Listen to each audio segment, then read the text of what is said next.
Alright guys, you know what it is, a new pack has released, a new month, and I will show you the best 5 decks that you can use to reach Master 1 with this season. Alright, my first pick for the number 5 spot, and this deck will share its number 5 spot with another deck, but let's talk about this first, is the new Rescue Ace variant with the Snake Eye stuff.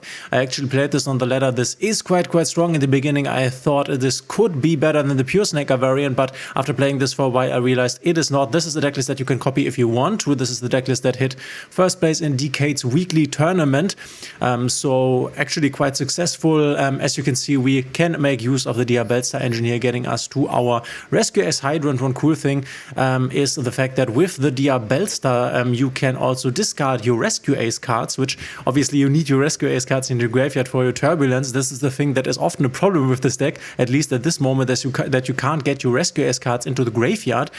So for example, if you have normal summoned the Rescue Ace Hydrant, and let's say you have, I don't know, an Impulse in the hand, then you search your Turbulence with your Hydrant, but then how do you get your Impulse in the grave? Because obviously you can get your Hydrant into the grave, but not your Impulse. So you can, for example, use the Black Witch. By the way, this is also the reason a few people were asking this, why the blocker is in here. It can, if this card is linked, summon discard a card. So you can discard one of your Rescue Ace cards or your Rescue Ace spells and traps to make your Rescue Ace Turbulence live. If you can, and you should if you can, also establish an upper loser, the Bow of the Goddess first before going into your Rescue Ace Turbulence. Thereby you are protected from infinite impermanence. You could also, if you have already been hand trapped by your opponent, use your Snake Eyes from Birch Dragon to set the hand trap your opponent used in the spell and trap zone, so he cannot imperm your Turbulence, because obviously Turbulence can only be impermed or effect veilered. The guy was playing triple DD Crow. I definitely like this, removing other stuff from the graveyard. The disadvantage of this deck is, if you play it like this in the 48 version, you will not draw a lot of hand traps. As you can see, there are not like a lot hand traps in here for 48 cards. There aren't even like imperms in here. There are 12 hand traps roundabout for 48 card list. That's not a lot. So you will have to try to break the board via your own cards. We're also playing the Symphospores of Doom Reselia, which is a nice card for breaking the board if you have a Diabellstar on your field, that is. This was really fun playing. I really liked it. I think it's quite strong, but definitely not as strong as the other decks I will show you on the list. The deck I would also put in the 5th place is the Labyrinth.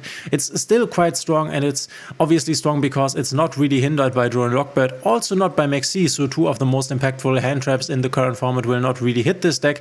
Obviously you should think about putting out the Bestials against all the fire stuff running around, but this is super nice. You have all these traps, you have your Karma Cannon, you have a Dimensional Barrier, you have your Ice Dragon Prison, and then you can just think about what you want for which specific matchup, and can then search it with your lady. So the deck is super flexible, not really hindered by a lot of the most impactful hand traps. It can play Psyframe Gear Gamma, which is really strong, enabling you to climb into a Baron de Fleur for free if you Gamma your opponent on your turn. Maybe he wants to Ash Blossom you or something. So Labyrinth, definitely something that you can take to the ladder. I would, now that I see it, I would suggest putting a Skill Drain in here, because Skill Drain against a lot of decks, for example also the Snake Eye stuff, is just an auto win, so just put it in here. But yeah, Labyrinth still quite strong, will get support in the future, and I don't really see this deck getting considerably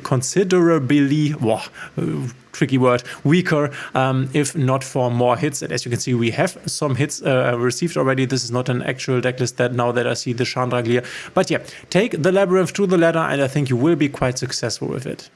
My number 4 goes to MFME. It was on my list for a few months now. Is still strong. The hit to Diameter didn't really change anything, because you only need one Diameter. Obviously you would like a Diameter for follow-up, which you don't have now. This is quite okay. This deck is still so powerful.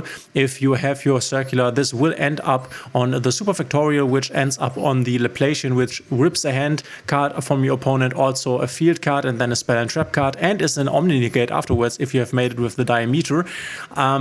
Then you will also end up on your Firewall Dragon Dark Fluid, which can send a spell trap negate to the graveyard, and then you also have Heat Soul, which can draw into additional hand traps, which you can definitely play a lot of hand traps in this deck.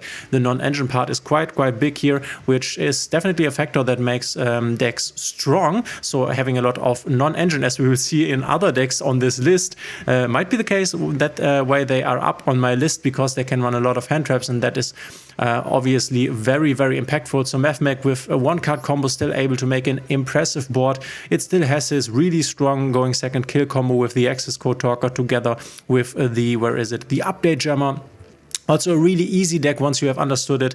So especially for new players, you could take this and pretty easily climb to Master 1. I guess this is the most basic and easiest deck to play on the entire list, I would say. Yeah, this makes sense. So take MFME, you can also take this list. This is quite current. Maybe put in more Duel and Lockbirds. You might want to put one Nibiru out for a Duel. You could also consider putting Imperms for Duel out for Duel if you wanted to.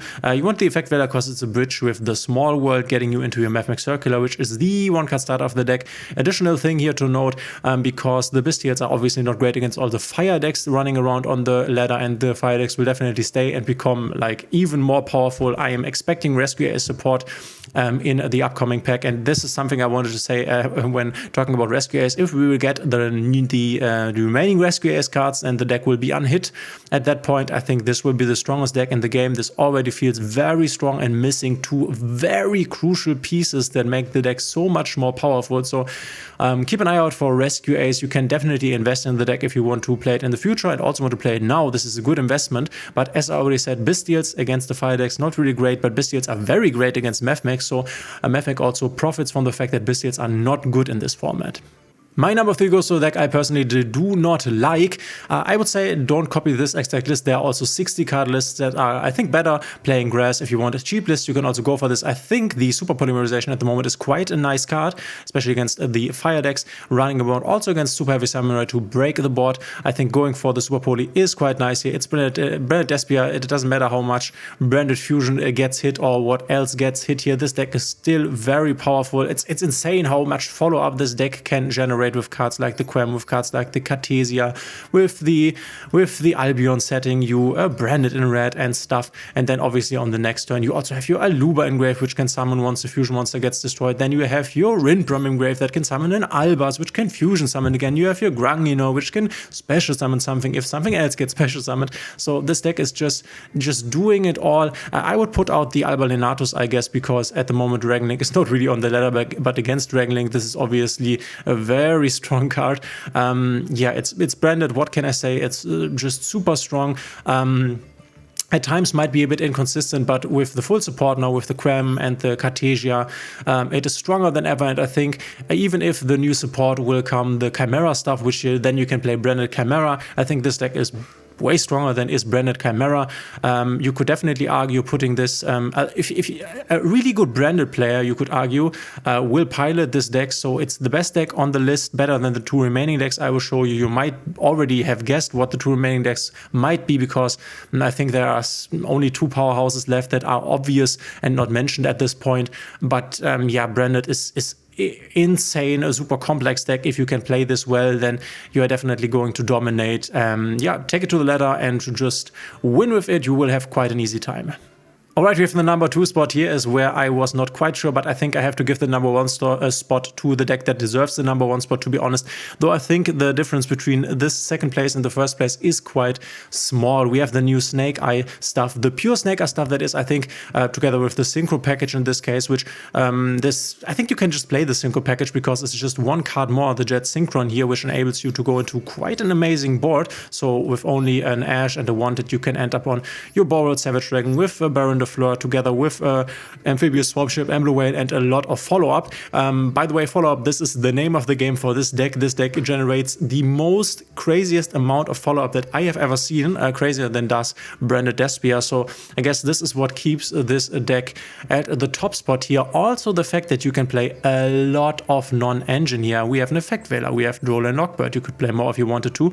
We have a Kurikara that could also be, so 3 non-engine, we have 3 Maxi, 3 Ash Blossoms, so 9 non-engine, 10 non-engine, we have triple tactic talents 3, so this is 12 non-engine, and then we also have 3 infinite impermanences. These are 15 non-engine cards. You could also just play hand traps instead of these triple tactic talents if you wanted to, but the talents is quite nice at the moment, especially if the Snake Eye opponent makes Appaloosa Bow of the Goddess and you can just steal it. This can break the game. Also stuff like the Heater and the Dark, so nice to make plays, stealing your opponent's Princess, stealing your opponent's Diabellstar. Everyone is playing Diabellstar at the moment. This deck is so strong, and The funny thing is that not even at full power with the bonfires missing, this is still very, very consistent. So I've played this a lot now, also in tournaments, and this deck rarely ever breaks. So quite amazing. I'm quite amazed by the fact that it is really able to be that consistent. It creates so much follow-up, is so much bodies with the Snake Eyes from Birch Dragon that you can use to make your link plays happening here. You can play double Promethean Princess. I think it's quite nice. This card is just insane, the mother of insane. So close one to battling the other deck for the first place. I think if we will get the bonfire stuff, this will be better than the deck on the first place list, I guess. The question remains, if a full power Rescue Ace comes out, will this then still be better than the full power Rescue Ace? I don't think so, to be honest, but remains to be seen. This deck is nearly at full power, only the bonfire missing. Such an amazing deck. It's so fun to play. It's very complicated, so you definitely will have to get used to that. One thing that's always up with this deck is board space. You're always missing board space for your little bodies here. I'm also super hyped for the Fire King stuff coming. It's so amazing that they gave us the complete Snake Eye package. I don't know why they did it. I think they really wanted to gift us something for the birthday, and they did. I'm super impressed. Such an amazing deck. And now let's take a look at the number one spot. I guess no big surprise here. I have Super Heavy Samurai as my number one. As you can see, I don't own the deck because I don't like to play the deck. It's so ugh.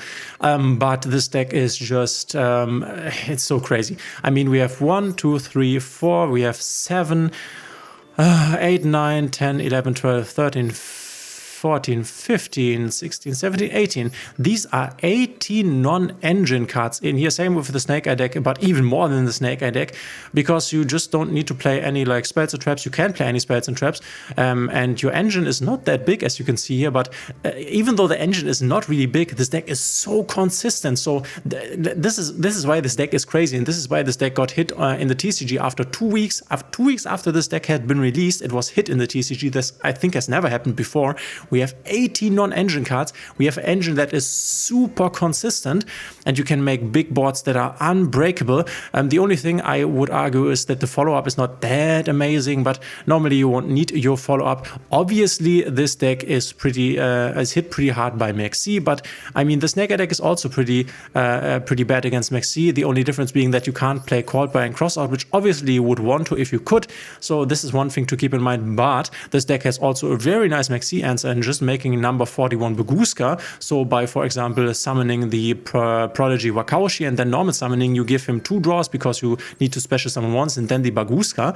And this can just be enough to skip the turn back if you got Max Seed, and then you will get your play back. So in the tournament I played, which you will see in the upcoming days, I have made a tournament video, very, very interesting replays. I played Snake Eye. I was barely able to break his just playing a number 41 Baguska, which is not hard to make with this deck. It's easy to make that under a Max C, and then your opponent might just skip the turn back to you and you can then play. So this deck is just insane. Expect this deck to get hit very hard. Maybe not this month, because the pack is still in the shop. Obviously, Konami doesn't want to destroy this deck early on, because people who have invested would be very mad, and that's totally understandable. But this deck will not be existing in a few months.